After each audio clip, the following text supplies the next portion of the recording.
എല്ലാവർക്കും നമ്മുടെ പുതിയ വീഡിയോയിലേക്ക് സ്വാഗതം. ഇന്നത്തെ നമ്മുടെ റെസിപ്പി നല്ല അടിപൊളി ടേസ്റ്റി ആയിട്ടുള്ള ഒരു ബീഫ് ഡ്രൈ ഫ്രൈ ആണ്. ഒരുപാട് ഓയിൽ ഒഴിച്ചു കൊടുത്ത് നമ്മൾ എണ്ണയിലിട്ട് ഫ്രൈ ഒന്നും ചെയ്യാതെ തന്നെ പുറമേ നല്ല മുരിഞ്ഞ് ഉള്ളിൽ നല്ല സോഫ്റ്റ് ആയിട്ടുള്ള അടിപൊളി ബീഫ് ഫ്രൈ നമുക്ക് റെഡിയാക്കി എടുക്കാൻ പറ്റും. അപ്പം നല്ല കിട്ടിയിലും ടേസ്റ്റി ആയിട്ടുള്ള ഈ ഒരു ബീഫ് ഫ്രൈ എങ്ങനെയാണ് തയ്യാറാക്കുന്നതെന്ന് നമുക്കൊന്ന് കണ്ടു നോക്കാം.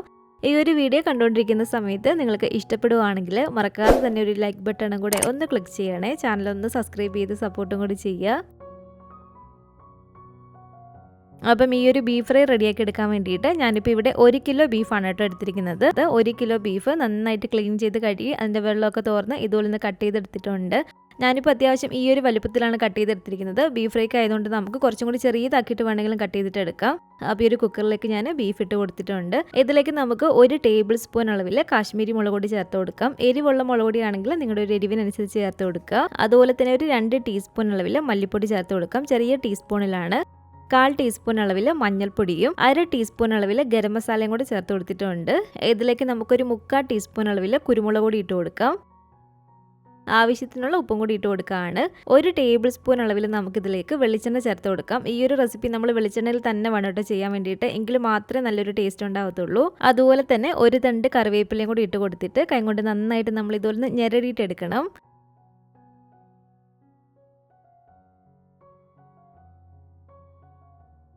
നന്നായിട്ട് ഞെരടി എടുത്തതിന് ശേഷം ഈ ഒരു കുക്കർ നമുക്കൊന്ന് അടച്ചു കൊടുക്കാം. ഇതിലേക്ക് നമ്മൾ ഒട്ടും തന്നെ വെള്ളം ചേർത്ത് കൊടുക്കേണ്ട ആവശ്യമില്ല. ബീഫിൽ നിന്ന് നന്നായിട്ട് തന്നെ വെള്ളം ഇറങ്ങും. അപ്പോൾ കുക്കർ ഇതുപോലെ അടച്ചു വെച്ച് കൊടുത്തിട്ട് ഈ ഒരു ബീഫ് നമ്മളൊരു 1/4 ഭാഗത്തോളാണ് കേട്ടോ വേവിച്ചിട്ട് എടുക്കേണ്ടത്. ബീഫ് വേവാതിരിക്കരുത്, അത്യാവശ്യം നല്ലപോലെ തന്നെ വേകണം. ഒരു 1/4 ഭാഗത്തോളം നമുക്ക് ഇതുപോലെ ബീഫ് ഒന്ന് വേവിച്ചിട്ട് എടുക്കാം. നമ്മളൊക്കെ എടുക്കുന്ന ബീഫിൻ്റെ അനുസരിച്ച് അതിൻ്റെ വേവും വ്യത്യാസമായിരിക്കും.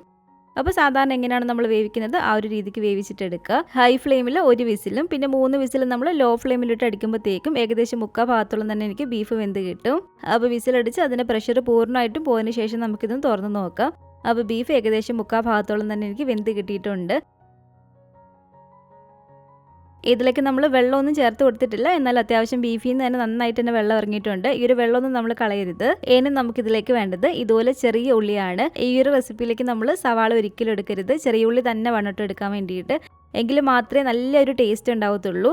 സവാളയാണ് നമ്മൾ എടുക്കുന്നതെങ്കിൽ ഒരു മധുരം പോലെ ഉണ്ടാവും. അപ്പോൾ ചെറിയ ഉള്ളി തന്നെ വേണം ഇതുപോലെ എടുക്കാൻ വേണ്ടിയിട്ട്. ഞാനിപ്പോൾ ഇവിടെ ഒരു 500 ഗ്രാം 1/2 കിലോയോളം ചെറിയ ഉള്ളി എടുത്തിട്ടുണ്ട്. ഇനി നമുക്ക് ഈ ഒരു പാനിലേക്ക് ഒരു 4-5 ടേബിൾ സ്പൂൺ അളവിൽ വെളിച്ചെണ്ണ ചേർത്ത് കൊടുക്കാം. വെളിച്ചെണ്ണ തന്നെ വേണം ചേർത്ത് കൊടുക്കാൻ വേണ്ടിയിട്ട്. എണ്ണയൊന്ന് ചൂടായിട്ട് വരുമ്പോഴത്തേക്കും ഇതൊരു 1/2 കപ്പ് അളവിൽ തേങ്ങാക്കൊത്താണ്.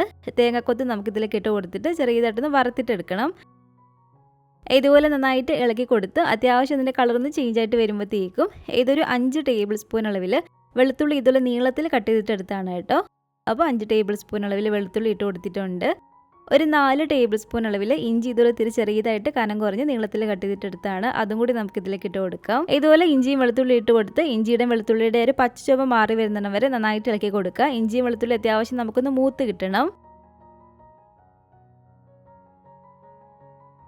അപ്പോൾ ഇതുപോലെ നന്നായിട്ട് ഇളക്കി കൊടുത്ത് ഇഞ്ചിയും വെളുത്തുള്ളിയൊക്കെ അത്യാവശ്യം നന്നായിട്ട് തന്നെ മൂത്ത് വന്നിട്ടുണ്ട്. ഈ ഒരു സമയത്താണ് നമ്മൾ എടുത്തു വെച്ചിരിക്കുന്ന ചെറിയുള്ളി ഒന്ന് കട്ട് ചെയ്തിട്ട് വേണം ഇതിലേക്ക് ഇട്ട് കൊടുക്കാനായിട്ട്. ഓരോ ചെറിയുള്ളി ഒരു 2-3 തവണയായിട്ടൊന്ന് കീറി എടുത്തിരിക്കുന്നതാണ്. അപ്പോൾ ഈ ഒരു ചെറിയുള്ളി ഫുള്ള് നമുക്ക് ഇതിലേക്ക് ഇട്ട് കൊടുക്കാം. 1 തണ്ട് കറിവേപ്പിലയും കൂടി ഇട്ട് കൊടുത്തിട്ട് ഉള്ളി നമുക്ക് നന്നായിട്ട് തന്നെ ഒന്ന് വഴറ്റിയെടുക്കാം. പെട്ടെന്ന് വഴണ്ടി കിട്ടാൻ വേണ്ടിയിട്ട് കുറച്ച് ഉപ്പും കൂടി ഇതിലേക്ക് ഇട്ട് കൊടുത്തിട്ടുണ്ട്. അപ്പോൾ ഇതുപോലെ ഇളക്കി കൊടുത്തിട്ട് ഉള്ളി നമ്മൾ നന്നായിട്ട് തന്നെ ഒന്ന് വഴറ്റിയെടുക്കണേ. അപ്പോൾ നന്നായിട്ട് തന്നെ ഉള്ളി ഇതുപോലെ ഒന്ന് വഴണ്ടി വരുന്ന ഈ ഒരു സമയത്ത് ഒരു 4-5 പച്ചമുളകും കൂടി ഇട്ട് കൊടുത്ത് നമുക്കൊന്ന് ഇളക്കിയിട്ടെടുക്കാം.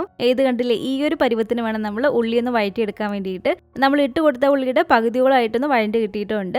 അപ്പോൾ ആ ഒരു രീതിക്ക് തന്നെ ഉള്ളി നന്നായിട്ട് വഴറ്റിയെടുക്കുക. ഇതുപോലെ ഉള്ളി നന്നായിട്ട് വഴണ്ടി വന്നാൽ ഇതിലേക്ക് നമുക്ക് ആവശ്യത്തിനുള്ള പൊടികൾ ചേർത്ത് കൊടുക്കാം. ഞാനിപ്പോൾ ഇതിലേക്ക് ഒരു 3 ടേബിൾ സ്പൂൺ അളവിൽ മല്ലിപ്പൊടി ഇട്ട് കൊടുക്കുകയാണ്. അതുപോലെ തന്നെ ഒരു 2 ടേബിൾ സ്പൂൺ അളവിൽ കാശ്മീരി മുളക് പൊടി. കാശ്മീരി മുളക് പൊടി ആകുമ്പോൾ അധികം എരിവുണ്ടാവത്തില്ല. ഇനി ഇതിലേക്കൊരു 1/2 ടീസ്പൂൺ അളവിൽ പെരിഞ്ജീരകത്തിൻ്റെ പൊടി ഇട്ട് കൊടുക്കുകയാണ്. അതുപോലെ തന്നെ ഒരു 2 ടീസ്പൂൺ അളവിൽ മീറ്റ് മസാലയും 1 ടീസ്പൂൺ അളവിൽ കുരുമുളക് പൊടിയും കൂടെ നമുക്ക് ഇതിലേക്ക് ഇട്ട് കൊടുക്കാം. 1/4 ടീസ്പൂൺ അളവിൽ മഞ്ഞൾപ്പൊടിയും കൂടി ഇട്ട് കൊടുത്തിട്ട് നന്നായിട്ട് ഇതൊന്ന് ഇളക്കി കൊടുക്കുക. പൊടികളുടെ ആ ഒരു പച്ച ചൊവയൊന്ന് മാറി വരുന്നിടം വരെ നന്നായിട്ട് തന്നെ നമുക്ക് ഇതുപോലെ ഒന്ന് ഇളക്കി കൊടുക്കാം. പൊടികളുടെ ആ ഒരു പച്ച ചൊവയൊന്ന് മാറി വന്നതിന് ശേഷം ഇനി നമുക്ക് ഇതിലേക്ക് ചേർത്ത് കൊടുക്കേണ്ടത് നമ്മൾ വേവിച്ച് വെച്ചിരിക്കുന്ന ഈ ഒരു ബീഫാണ്. പിന്നെ ഒരു വെള്ളമൊന്നും കളയരുത്. ആ ഒരു വെള്ളത്തോട് കൂടിയിട്ട് തന്നെ വേണം നമ്മൾ ഇതിലേക്ക് ഇട്ട് കൊടുക്കാൻ വേണ്ടിയിട്ട്.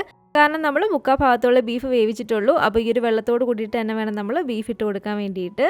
എന്നിട്ട് ആദ്യം ഒരു മീഡിയം ടു ഹൈ ഫ്ലെയിമിൽ വെച്ച് കൊടുത്തിട്ട് തന്നെ ഒരു 2-3 മിനിറ്റോളം ഇളക്കി കൊടുക്കുക. അപ്പോൾ ഹൈ ഫ്ലെയിമിൽ ഒരു 2-3 മിനിറ്റ് ഒക്കെ നമ്മളിട്ട് ഇളക്കുമ്പോഴത്തേക്കും തന്നെ ഇതിൻ്റെ ഒരു വെള്ളം അത്യാവശ്യം ഒന്ന് വറ്റി വരും. ഈ ഒരു സമയത്ത് ഇതിൻ്റെ ടേസ്റ്റ് ഒന്ന് നോക്കുക. എന്തെങ്കിലും പൊടികൾ വേണമെങ്കിൽ നമുക്ക് ഇപ്പോൾ ഇതിലേക്ക് ചേർത്ത് കൊടുക്കാവുന്നതാണ്. ഞാനിപ്പോൾ ഇതിലേക്ക് ഒരു 1/2 ടീസ്പൂൺ മാത്രം ഗരം മസാലയും കൂടി ഇട്ട് കൊടുക്കുകയാണ്.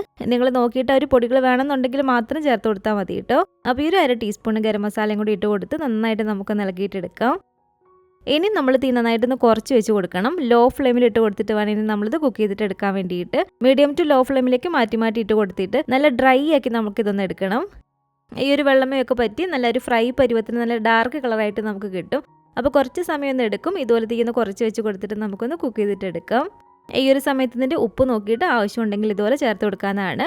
അപ്പോൾ ആവശ്യത്തിനുള്ള ഉപ്പും കൂടി ചേർത്ത് കൊടുത്ത് ഞാനൊന്ന് ഇളക്കിയിട്ടെടുക്കുകയാണ്. ഇതിപ്പോൾ കണ്ടില്ല ഒരു വെള്ളമയൊക്കെ വറ്റി ഇതൊരു ഫ്രൈ പരുവായി വരാൻ തുടങ്ങിയിട്ടുണ്ട്. ഇതുപോലെ വരുമ്പോഴത്തേക്കും ഇതിൻ്റെ അടി പിടിക്കുന്നതായിട്ട് നമുക്ക് തോന്നുന്നുണ്ടെങ്കിൽ കുറച്ച് മാത്രം വെളിച്ചെണ്ണയും കൂടി ഒന്ന് ചുറ്റിച്ചൊഴിച്ച് കൊടുക്കാം. കുറച്ച് വെളിച്ചെണ്ണയും കൂടി ഞാൻ ഇതിലൊന്ന് ചുറ്റിച്ചൊഴിച്ച് കൊടുത്തിട്ടുണ്ട് അടി പിടിക്കാതിരിക്കാൻ വേണ്ടിയിട്ട്. വീണ്ടും ഇളക്കി കൊടുത്തിട്ട് കുറച്ചും കൂടി നല്ലൊരു ഡാർക്ക് കളറായിട്ട് നമുക്ക് കിട്ടണം കേട്ടോ. കരിഞ്ഞു പോകരുത്, അത് പ്രത്യേകം ശ്രദ്ധിക്കണം. തീ നന്നായിട്ട് കുറച്ച് വെച്ച് കൊടുത്തിട്ട് വേണം നമ്മൾ ഇതുപോലെ കുക്ക് ചെയ്തെടുക്കാൻ വേണ്ടിയിട്ട്. ഇങ്ങനെ നമ്മൾ ചെയ്യുമ്പോഴത്തേക്കും ഈ ഒരു ബീഫ് ഫ്രൈക്ക് കുറച്ചും കൂടി നല്ല സൂപ്പർ ടേസ്റ്റ് ആണ് കേട്ടോ. കാരണം നമ്മളിത് തീ നന്നായിട്ട് കുറച്ച് വെച്ച് കൊടുത്ത് കുറച്ച് സമയം ഇളക്കി കൊടുത്തിട്ടാണ് ഈ ഒരു കളറായിട്ട് നമുക്ക് കിട്ടുന്നത്. അപ്പോഴത്തേക്കും ആ ഒരു ബീഫിൽ മസാലയൊക്കെ പിടിച്ചിട്ട് നല്ല അടിപൊളി ടേസ്റ്റിനുണ്ട് കഴിക്കാൻ വേണ്ടിയിട്ട്. കൂടാതെ നമ്മളിതിലേക്ക് കുറച്ച് ഏറെ തന്നെ ചെറിയ ഉള്ളിയൊക്കെ ചേർത്ത് കൊടുത്തിട്ടുണ്ട്. അപ്പോൾ ചെറിയ തീയിലിട്ട് നമ്മൾ ഇതുപോലെ കുക്ക് ചെയ്യുമ്പോഴത്തേക്കും ആ ഒരു ചെറിയ ഉള്ളി നന്നായിട്ട് അലിഞ്ഞ് ലാസ്റ്റ് ഇതുപോലെ ആകുമ്പോഴത്തേക്കും നല്ലൊരു പൊടി പരുവത്തിന് കിട്ടും. നല്ല ടേസ്റ്റാണ് കേട്ടോ അതും കഴിക്കാൻ വേണ്ടിയിട്ട്. അപ്പോൾ ഇത് കണ്ടില്ല ഈ ഒരു ബീഫ് ഫ്രൈ ഇവിടെ റെഡി ആയിട്ടുണ്ട്. ഇതുപോലെ നല്ല ഡാർക്ക് കളറായിട്ട് നന്നായിട്ട് വെന്ത് വരുന്ന സമയത്ത് വേണം നമ്മൾ ഫ്ലെയിം ഓഫ് ചെയ്ത് കൊടുക്കാൻ വേണ്ടിയിട്ട്. ഇനി നമുക്കിതിലേക്ക് കുറച്ച് ചേരുവകൾ ചേർത്ത് കൊടുക്കാനുണ്ട്.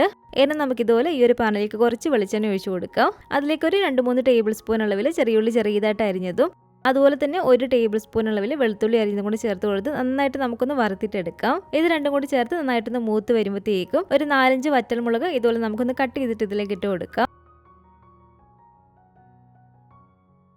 കുറച്ച് കറിവേപ്പിലയും കൂടി ഇട്ട് കൊടുത്തിട്ട് നന്നായിട്ടൊന്ന് മൂപ്പിച്ചിട്ടെടുക്കുക. അപ്പോൾ ഇതെല്ലാം തന്നെ നന്നായിട്ട് തന്നെ മൂത്ത് വന്നിട്ടുണ്ട്. ഇനി നമുക്ക് ഈ ഒരു ബീഫ് ഫ്രൈയിലേക്ക് ഇതിട്ട് കൊടുത്തിട്ട് നന്നായിട്ട് ഇളക്കിയിട്ടെടുക്കുക. അപ്പോൾ ഇത് കണ്ടില്ല ഇത്രയേ ഉള്ളൂ. നല്ല അടിപൊളി ടേസ്റ്റി ആയിട്ടുള്ള നമ്മുടെ ഒരു ബീഫ് ഡ്രൈ ഫ്രൈ ഇവിടെ റെഡി ആയിട്ടുണ്ട്. ചോറിൻ്റെ ഒപ്പം അതുപോലെ തന്നെ അപ്പവും പൊറോട്ടയും ചപ്പാത്തിയും എല്ലാത്തിൻ്റെ ഒപ്പം കഴിക്കാൻ പറ്റിയ ഒരു അടിപൊളി ആയിട്ടുള്ളൊരു ബീഫ് ഫ്രൈ ആണ് കേട്ടോ. അപ്പോൾ ബീഫ് കഴിക്കുന്നവരാണെങ്കിൽ ഒരിക്കലെങ്കിലും ഇതുപോലെ ഒന്ന് ബീഫ് ഫ്രൈ ചെയ്ത് നോക്കണം കേട്ടോ. നല്ല കിട്ടിലും ടേസ്റ്റാണ്. ഒരുപാട് ഓയിലും മുക്കി നമ്മൾ ബീഫ് ഫ്രൈ ചെയ്തിട്ട് എടുക്കേണ്ട ആവശ്യമൊന്നുമില്ല. ഇതുപോലെ ചെയ്യുമ്പോൾ നല്ല അടിപൊളിയായിട്ട് തന്നെ നമുക്ക് കിട്ടും. അപ്പോൾ ഉണ്ടാക്കി നോക്കിയിട്ട് നിങ്ങളുടെ അഭിപ്രായങ്ങളൊക്കെ മറക്കാതെ തന്നെ നമ്മുടെ കമന്റ് ബോക്സിൽ വന്നറിയിക്കുക. അതുപോലെ തന്നെ ഈ ഒരു വീഡിയോ ഇഷ്ടപ്പെട്ടെങ്കിൽ മറക്കാതെ തന്നെ ഒരു ലൈക്ക് ബട്ടണും കൂടെ ഒന്ന് ക്ലിക്ക് ചെയ്യണേ. നിങ്ങളുടെ ഫാമിലിയും ഫ്രണ്ട്സും ഒക്കെ ആയിട്ട് നമ്മുടെ ഒരു വീഡിയോ ഒന്ന് ഷെയർ ചെയ്ത് കൊടുക്കുക.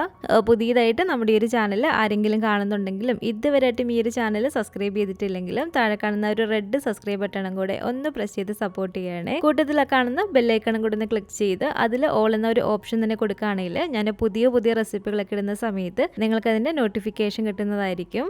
ഇൻഷാ അല്ലാഹ് വീണ്ടും നമുക്ക് ഇതുപോലെ നല്ലൊരു റെസിപ്പി ആയിട്ട് കാണാം.